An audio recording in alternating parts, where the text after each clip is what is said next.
will be happy to know that I don't use so-called artificial intelligence in my videos except once.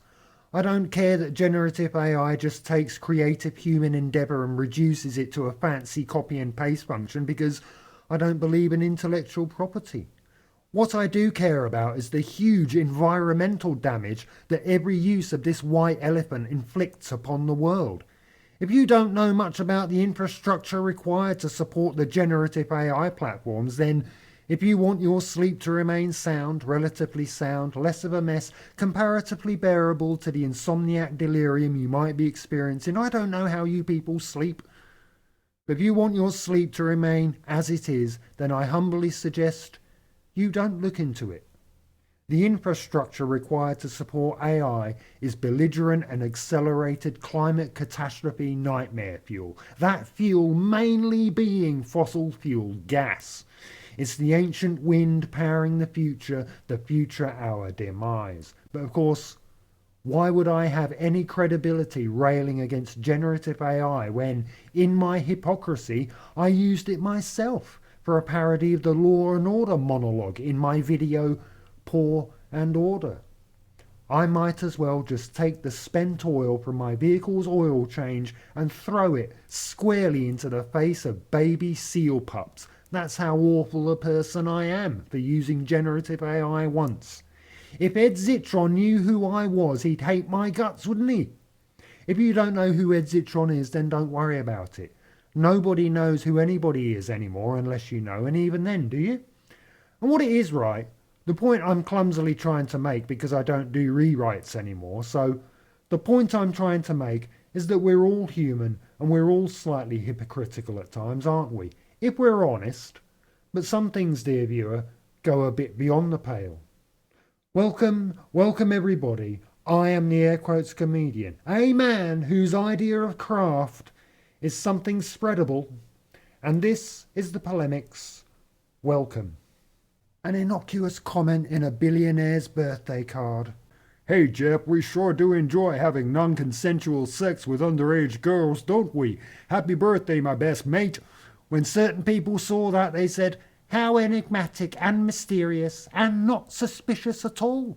At least, that was until new light was thrown onto the situation, and suddenly these innocent comments were shown not to be the jolly but unknowable banter between two close chums, but a revelation of abuse, lies and betrayal.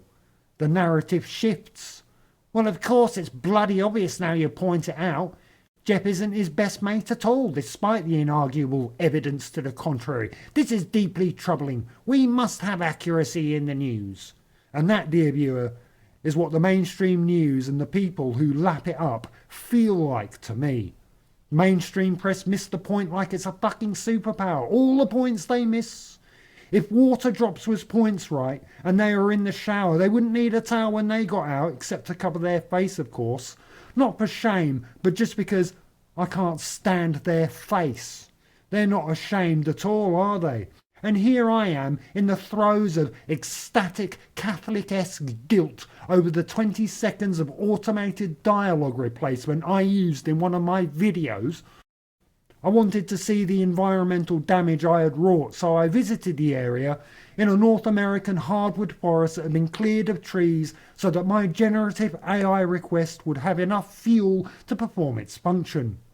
Wood-burning AI platform, this one. 10 square miles of nothing but tree stumps, dear viewer. That's my contribution to the planet. Not a bird chirped, no insect chirruped, not a sound could be heard but the soft wind, a wisp and a whisper, and the wind said in a sigh, "You did this, didn't you, cunt?"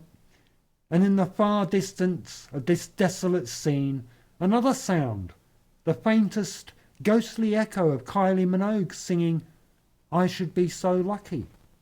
Lucky, lucky, lucky." I said to the wind, "This is some good drugs." Peter Mandelson, formerly the bassist of the Spin Doctors, a chart-topping British musical band, must be livid that he lost his job over his missive in Epstein's birthday book.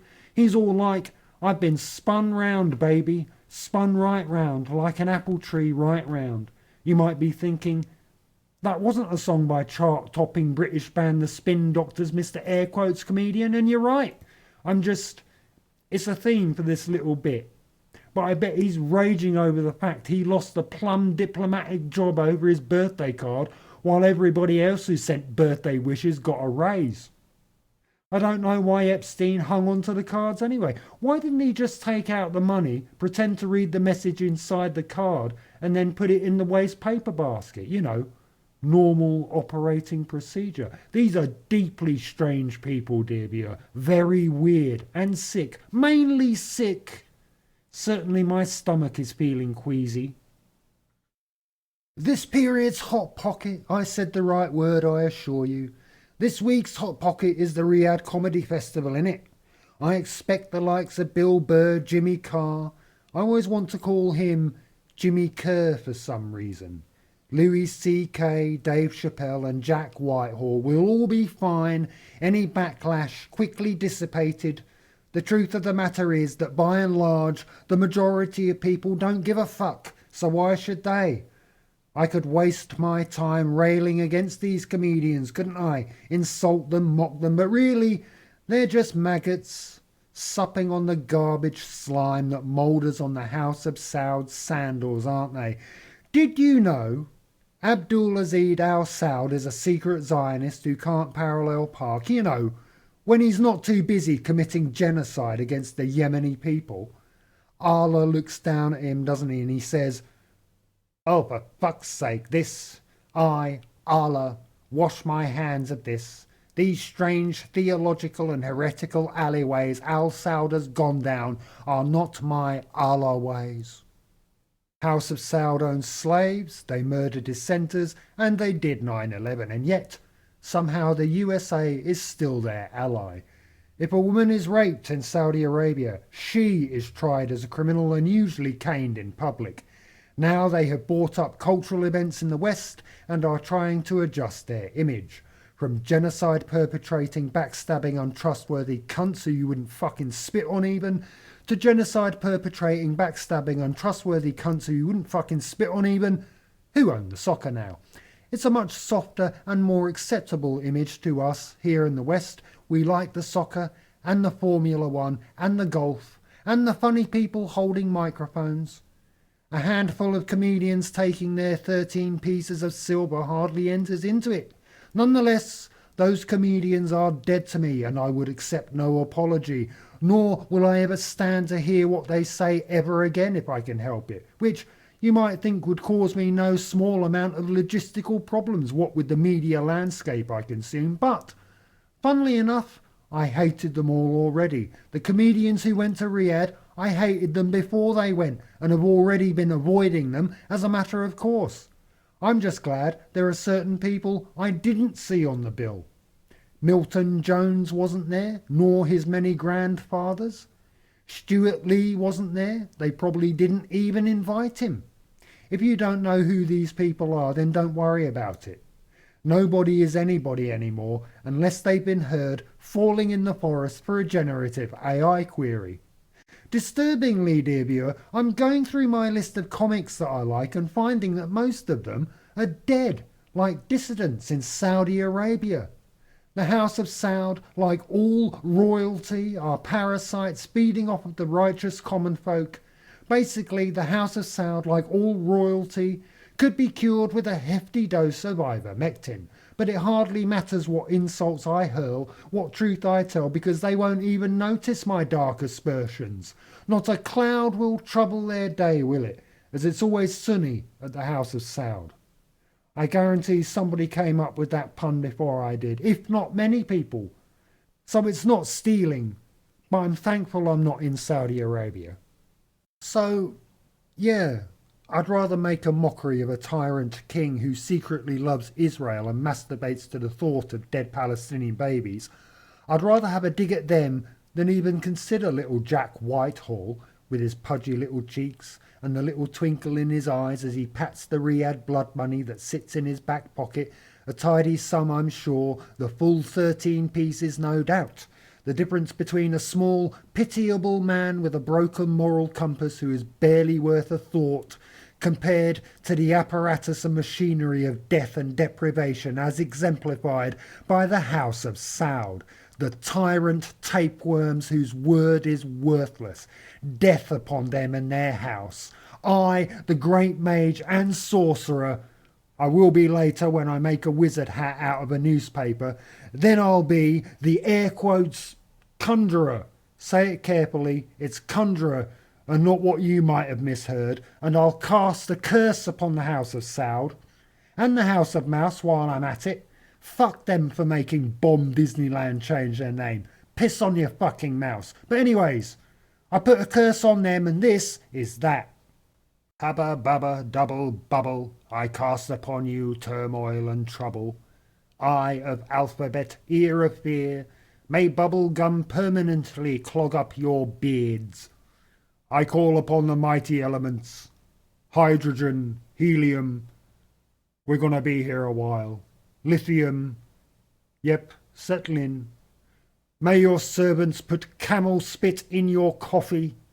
May your most trusted aide reveal your internet search history, and may your slaves put sugar in the gas tanks of your supercars.